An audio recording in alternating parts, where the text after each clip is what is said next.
अस्सलाम वालेकुम। कैसे हैं आप सब? आई हो कि आप सब ठीक ठाक होंगे जी। यहाँ पे मैं बनाने जा रही हूँ आलू बुखारे की चटनी, जिसके लिए मैंने लिया है 1 पाव आलू बुखारा। उसको मैंने धो के अच्छे तरीके से तो पानी में भिगो के रख दिया 1 घंटे के लिए। 8 से 10 गुठलियाँ मैंने इमली के लिए, इनको भी मैंने भिगो के रख दिया। 2 कप मैंने चीनी के लिए दिखाया, एक वैसे लिए 2 थे। आधा चम्मच मैंने लिया है सुरख मिर्च का, 1/4 चम्मच लिया मैंने नमक का, आधा चम्मच मैंने लिया जीरे का, 1/4 चम्मच ही मैंने येलो फूड कलर लिया है। यहाँ पे एक पैन लेके उसमें आप ऐड कर दे आलू बुखारा भी, इमली भी, और साथ ही एंट्री करवा दे जी सारे ये स्पाइसेस की। याद रहे कि ये जितने मैंने स्पाइसेस लिए हैं ये 1 पाव आलू बुखारे की चटनी के हैं। अगर आपने आधा किलो आलू बुखारे की चटनी बनानी है तो आप इनकी जो मिकदार है उसको डबल कर लें। यहाँ पे 3 कप आप पानी का ऐड करें और इसको पकने के लिए रख दें, यहाँ तक कि 20 से 25 मिनट तक आप इसको पकाएं कि आलू बुखारा जो है वो अच्छे तरीके से गल जाए। आलू बुखारा जब गल चुका था, 20 से 25 मिनट हो चुके थे, अब मैंने इसमें ऐड कर दी है चीनी। इसके साथ साथ ही आपने मेरे चैनल को सब्सक्राइब करना है, लाइक करना है, शेयर करना है, बेल के बटन को भी दबा दीजिएगा ताकि मेरी आने वाली हर वीडियो का नोटिफिकेशन जो है वो आपको भर मिल सके। आपने चटनी तो बहुत ज़्यादा खाई होगी आलू बुखारे की शादी ब्याहों में, आप यकीन माने कि ना ही वो इस तरह का टेस्ट होता है और ना ही वो इस तरह का कलर होता है। वो रेड सा कलर डाल के और पतली सारी बना के तो दे देंगे तो वो असी करने असी फटाफट ले लिए, कोई दूसरा ना ले ले, उस तो पहला असी ले लिए। तो आप ये घर में खुद बनाइए, यकीन माने कि ये शादी ब्याह की जो चटनियाँ हैं उनको कई दर्जे हज़ार गुना ये बेहतर है।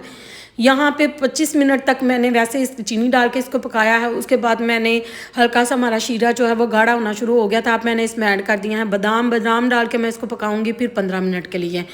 15 मिनट तक ये देखें हो चुके थे, बबल्स आने शुरू हो गए हैं, ये तार सा भी बनना शुरू हो गया है। इसका मतलब है कि चटनी हमारी जो है बिल्कुल रेडी हो गई है।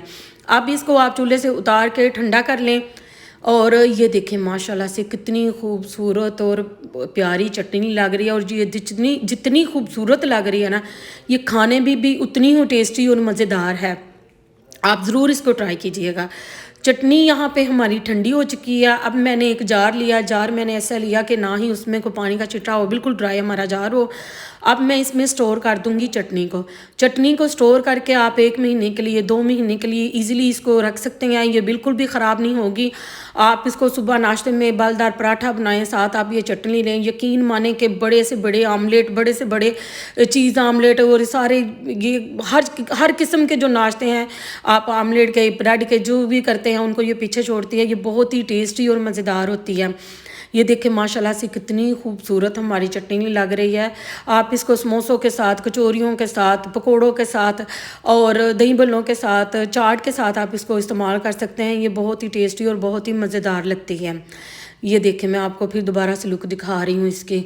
और यहाँ पे थोड़ी सी चटनी मेरी बच चुकी थी, वो मैंने ये कंटेनर में डाल ली। ये देखें मैं आपको चमचे को ऊपर चढ़ा के दिखाती हूँ। ये देखें ज़रा, ये देखें माशाल्लाह से कितनी खूबसूरत हमारी चटनी तैयार हुई। इसके साथ ही मुझे इजाज़त दीजिए। अल्लाह।